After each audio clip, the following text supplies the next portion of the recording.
சமூக நீதி, உரிமை.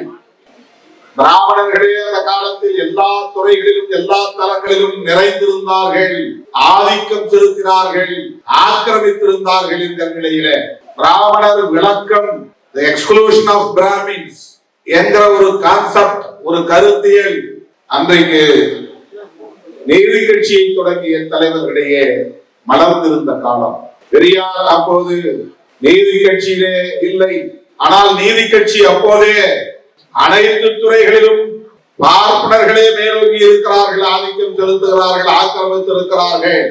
பார்ப்பனர் அல்லாதார் யாரும் கல்வியை பெற முடியவில்லை, அரசு பணிகளில் அமர முடியவில்லை, வழக்கறிஞர்களாக கூட மாற முடியவில்லை. அப்படிப்பட்ட ஒரு சூழலிலே பார்ப்பனர் அல்லாதார் என்கிற கருத்தியல் முகிழ்த்த காலம் 1915-16 இந்த காலகட்டம். அப்படி உருவான அந்த இயக்கம் நீதி கட்சி